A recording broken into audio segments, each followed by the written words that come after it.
Apéndice. En algunos escritos relacionados con el presente texto se dan otros detalles sobre los mariscales de la Marca en el año 3019 y después del fin de la Guerra del Anillo. Mariscal de la Marca era el más alto rango militar y el título de los lugartenientes del rey, originalmente 3, comandantes de las fuerzas reales de jinetes plenamente equipados y entrenados. La sede del primer mariscal era la capital, Edoras, y las tierras del rey adyacentes, con inclusión del valle. Comandaba a los jinetes de las filas de Edoras, reclutados en este sitio y en ciertas partes de las marcas oeste y este, por lo que Edoras era el lugar más adecuado para celebrar asambleas. Al segundo y al tercer mariscales se les asignaban mandos de acuerdo con las necesidades del momento. A principios del año 3019, Saruman era una grave amenaza y el segundo mariscal, Theodred, el hijo del rey, tenía a su mando la Marca Oeste, en el abismo del Yelmo. El tercer mariscal, Éomer, el sobrino del rey, tenía su sede en la Marca Este, en su lugar de nacimiento, Aldburg, en el Folde. En los días de Theoden no había nadie asignado para el cargo de primer mariscal. Cuando accedió al trono era muy joven, tenía 32 años. Vigoroso y de espíritu marcial y gran jinete. En caso de guerra, le correspondía a él mismo comandar las filas de Edoras. Pero en su reino hubo paz durante muchos años y cabalgaba con sus caballeros y sus hombres solo para ejercitarse y hacer desfiles. No obstante, la sombra de Mordor, otra vez despierta, creció más y más desde su infancia hasta su vejez. Durante esta paz, los jinetes y otros hombres armados de la guarnición de Edoras estaban gobernados por un oficial con rango de mariscal. En los años 3012-3019 este fue el cargo que tuvo Yelmo de Elfo. Cuando Theoden envejeció prematuramente, según parece, esta situación siguió inalterada y no había mando central efectivo. Un estado de cosas estimulado por su consejero Grima. El rey, que se había vuelto decrépito y rara vez abandonaba su casa, tomó la costumbre de impartir órdenes a Jama, capitán de la Real Casa, a Yelmo de Elfo y aun a los mariscales de la Marca, por boca de Grima lengua viperina. Esto no era del gusto de nadie, pero las órdenes se obedecían, por lo menos en Edoras. En lo que concierne a la lucha, cuando empezó la guerra con Saruman, Theodred, sin que mediaran órdenes, asumió el mando general. Reunió a los efectivos que había en Edoras y puso una gran parte de los jinetes al mando de Yelmo de Elfo para reforzar las filas de Folde Oeste y ayudarlas a resistir la invasión. En tiempos de guerra o de desorden, cada mariscal de la Marca tenía a sus órdenes inmediatas, como parte de su casa, es decir, acuartelados en su residencia, una Eoret pronta para la batalla, a la que podía recurrir en casos de urgencias de acuerdo con su propio criterio. Esto es lo que en realidad había hecho Éomer, pero se le acusó por inspiración de Grima, de que el rey en este caso le había prohibido disponer de las fuerzas aún sin compromiso de la Marca Este para sacarlas de Edoras, de que sabía del desastre de los vados y de la muerte de Theodred antes de perseguir a los orcos por el remoto páramo, y también de que, en contra de órdenes generales, había dejado ir en libertad a extranjeros y aún les había prestado caballos. Después de la caída de Theodred, el mando de la Marca Oeste, una vez más sin que mediaran órdenes de Edoras, fue asumido por Erkenbrand, señor del Valle del Bajo y de otras tierras del Folde Oeste. En su juventud, como muchos señores, había sido oficial de los jinetes del rey, pero ya no lo era. Se lo consideraba, sin embargo, el principal señor de la Marca Oeste, y como su pueblo corría peligro, era su deber y su derecho reunir a todos los que pudieran portar armas y oponer resistencia a la invasión. Tomó pues el mando de los jinetes de las filas occidentales, pero Yelmo de Elfo conservó el mando independiente de los jinetes de las filas de Edoras que Theodred había convocado con el fin de asistirlo. Después de que Gandalf curó a Theoden, la situación cambió. El rey tomó otra vez el mando. Éomer fue restituido y se convirtió en primer mariscal, pronto para asumir el mando si el rey sucumbía o le flaqueaban las fuerzas. Pero no se utilizó el título, y en presencia del rey en armas solo podía aconsejar y no impartir órdenes. El papel que en realidad desempeñaba era muy semejante al de Aragorn, un campeón temible entre los compañeros del rey.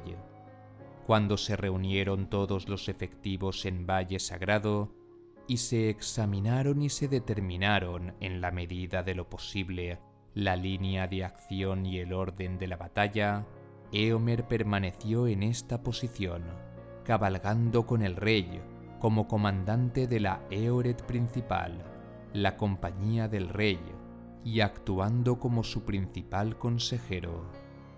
Yelmo de Elfo se convirtió en mariscal de la Marca, y tenía a su mando la primera Éored de las filas de la Marca Este.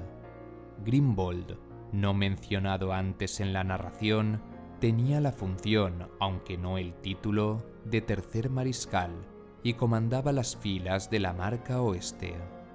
Grimbold cayó en la batalla de los Campos Pelennor, y Yelmo de Elfo se convirtió en el lugarteniente de Éomer como rey. Quedó al mando de todos los Rohirrim en Gondor cuando Éomer fue a las Puertas Negras y puso en fuga al ejército hostil que había invadido a Norien. Se lo menciona como uno de los principales testigos de la coronación de Aragorn. Hay constancia documental de que después del funeral de Theoden, cuando Éomer reorganizó el reino, Erkenbrand fue designado mariscal de la Marca Oeste y Yelmo de Elfo mariscal de la Marca Este, y esos fueron los títulos que se mantuvieron en lugar de segundo y tercer mariscal, sin que ninguno predominara sobre el otro. En tiempos de guerra se designaba el cargo especial de virrey, el que lo desempeñaba o bien gobernaba el reino en ausencia del rey, cuando éste se ponía al frente del ejército, o asumía el mando en el campo de batalla si por algún motivo el rey permanecía en su casa. En tiempos de paz, el cargo solo se desempeñaba cuando el rey, por causa de enfermedad o vejez, delegaba su autoridad. El que lo ejercía era naturalmente el heredero del trono, si era hombre de edad suficiente. Pero en tiempos de guerra, el consejo se oponía a que un viejo rey enviara a su hijo heredero al campo de batalla lejos del reino, a no ser que tuviera cuando menos otro hijo. Se ofrece aquí una larga nota al texto que corresponde al pasaje donde se exponen los diferentes puntos de vista de los comandantes acerca de la importancia de los vados de Lysenne. La primera parte repite en gran medida la historia que aparece en otro lugar de este libro.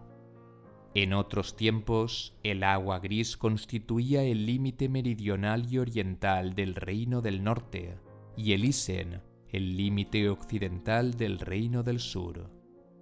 Los númenóreanos visitaban con poca frecuencia la Tierra Intermedia, la Enedweith o región media, y ninguno se asentó nunca allí.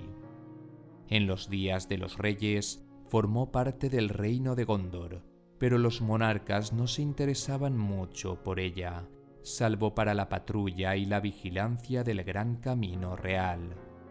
Este iba desde Osgiliath y Minas Tirith a Fornost en el norte lejano.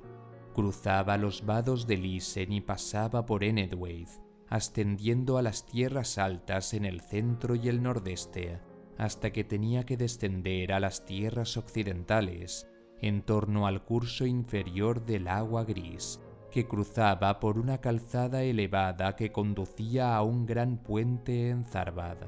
En aquellos días, la región estaba poco poblada. En las tierras pantanosas de las desembocaduras del agua gris y el Isen vivían unas pocas tribus de hombres salvajes, pescadores y cazadores de aves, pero emparentados por la raza y la lengua con los Druedain de los bosques de Anorien. Al pie de las colinas del lado occidental de las montañas nubladas, vivían restos del pueblo que los Rohirrim llamaron más tarde los Dunledinos. Un pueblo hosco, emparentado con los antiguos habitantes de los valles de la Montaña Blanca que Isildur maldijo. No sentían mucho afecto por Gondor, pero aunque eran bastante osados y audaces, eran muy pocos y sentían demasiado respeto por el poder de los reyes como para perturbarlos o apartar sus miradas del este, desde donde los amenazaban los más grandes peligros con que tenían que enfrentarse. Los Dunledinos, como todos los pueblos de Arnor y Gondor, sufrieron los estragos de la gran peste de los años 1636-1637 de la Tercera Edad, pero menos que la mayoría, pues vivían apartados y tenían escaso trato con los demás hombres. Cuando los días de los reyes terminaron, 1975-2050, y empezó la decadencia de Gondor, dejaron en la práctica de ser sus súbditos. El camino real no estaba vigilado en Enedwaith, y el puente de Zarbad, en ruinas, fue reemplazado solo por un peligroso vado. Los límites de Gondor eran el Isen y la Cabada de Calenarthon, como se llamaba entonces. La Cabada era vigilada desde las fortalezas de Aglarond, Cuernavilla, y Angrenost, Isengard, y los vados del Isen, el único acceso a Gondor, estaban siempre protegidos contra cualquier incursión de las tierras salvajes.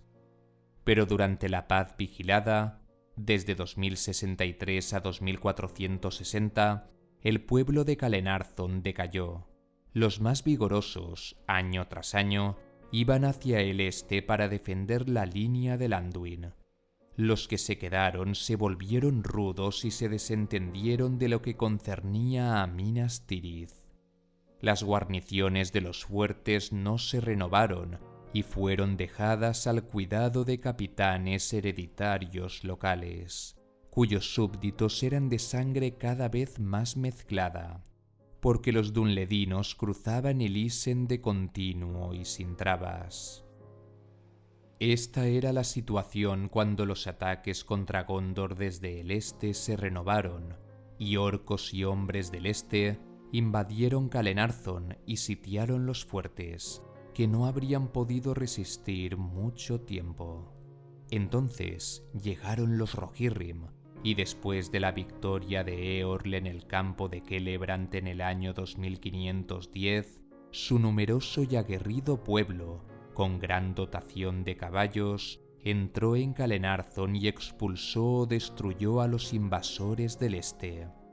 Cirion el Senescal les dio posesión de Calenarthon, que se llamó en adelante la Marca de los Jinetes, o en Gondor, Rochand, más tarde Rohan. Los Rohirrim empezaron sin demora a asentarse en esta región, aunque durante el reinado de Eorl, sus fronteras orientales a lo largo de la Semin Muil y el Anduin eran todavía atacadas a menudo. Pero durante el reinado de Brego y Aldor, los Dunledinos fueron desalojados otra vez y expulsados más allá del Isen, y se estableció una defensa en los vados del Isen. Así, los Rohirrim se ganaron el odio de los Dunledinos, que no se apaciguó hasta el retorno del rey, en un futuro muy distante. Toda vez que los Rohirrim estaban debilitados o en dificultades, los dunledinos renovaban sus ataques. Jamás alianza entre pueblos se ha mantenido tan fielmente por ambas partes como la que se estableció entre Gondor y Rohan en virtud del juramento de Cirion y Eorl. Tampoco hubo nunca guardianes de las amplias planicies herbosas de Rohan más adecuados a su tierra que los jinetes de la Marca.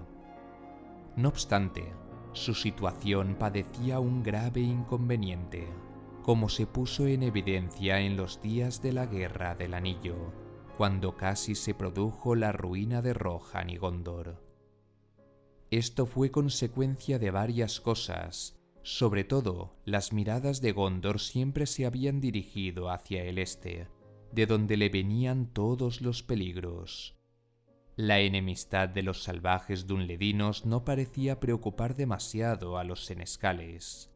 Otro detalle consistía en que los senescales conservaban en su poder la torre de Orthanc y el anillo de Isengard, Angrenost. Las llaves de Orthanc se llevaron a Minas Tirith, la torre se cerró, y el anillo de Isengard solo quedó bajo la custodia de un capitán gondoriano hereditario y su pequeño pueblo, al que se sumaron los viejos guardianes hereditarios de Aglarond. La fortaleza que allí había se reparó con ayuda de albañiles de Gondor y luego fue dada a los Rohirrim.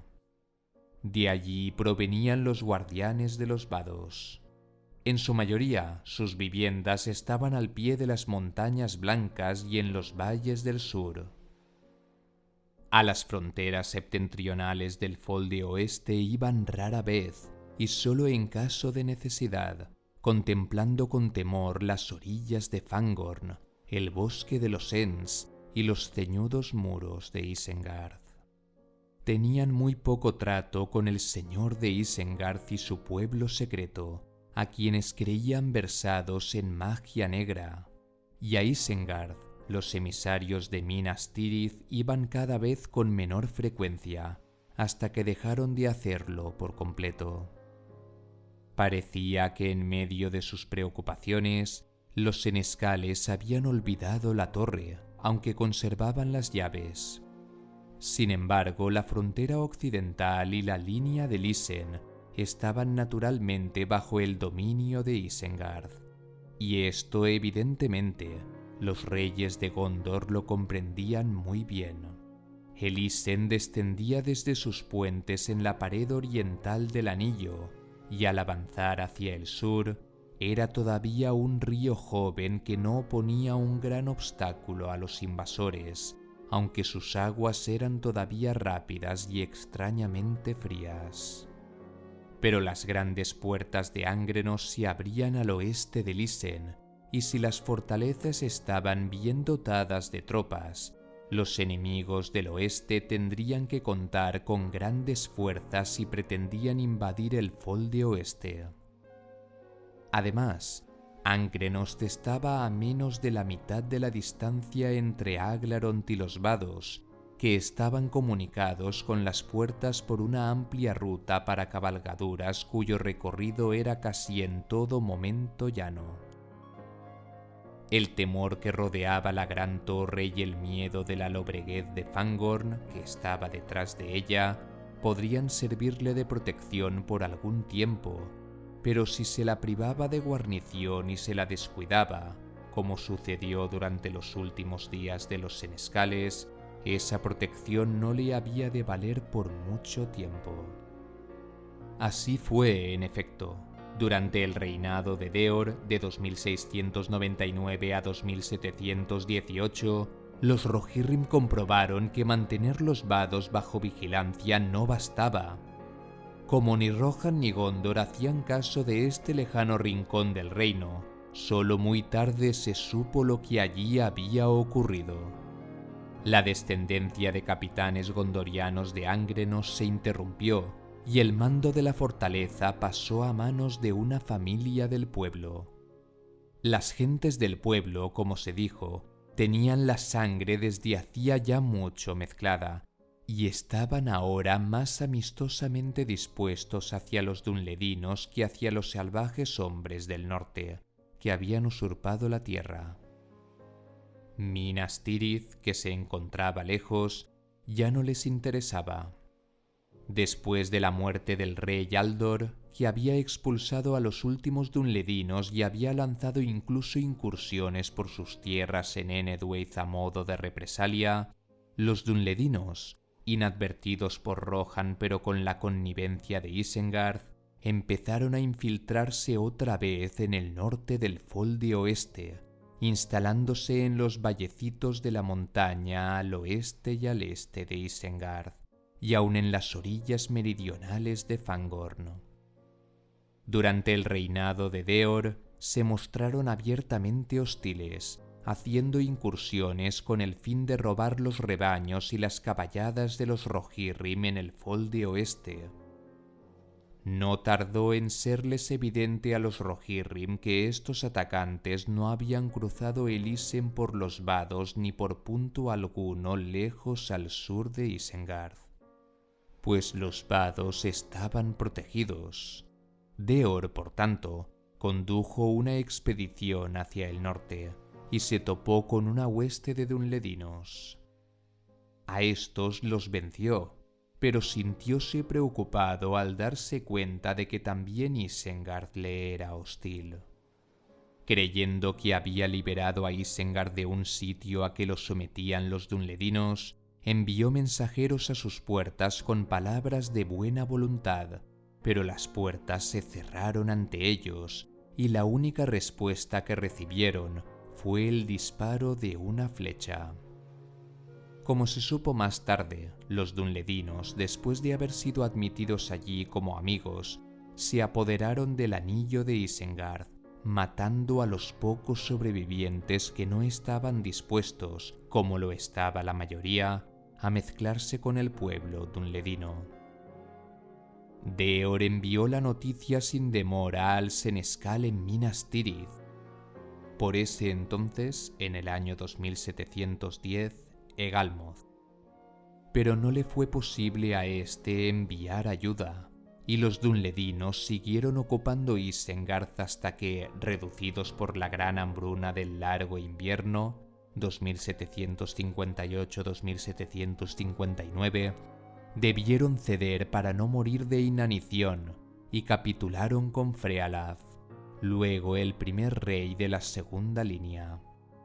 Pero Deor carecía de poder suficiente para atacar o sitiar Isengard, y durante muchos años los Rohirrim tuvieron que mantener una gran fuerza de jinetes en el norte de Folde Oeste, y ésta se mantuvo hasta las grandes invasiones de 2758.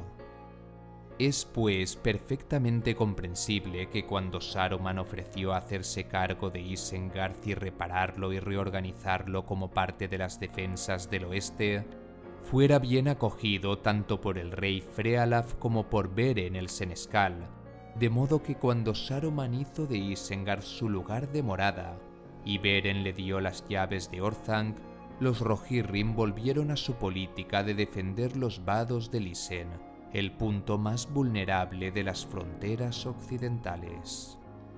Apenas cabe duda de que Saruman hizo su ofrecimiento de buena fe, o cuando menos con buena voluntad hacia la defensa del oeste, siempre que él fuera la principal persona en dicha defensa y la cabeza del concilio.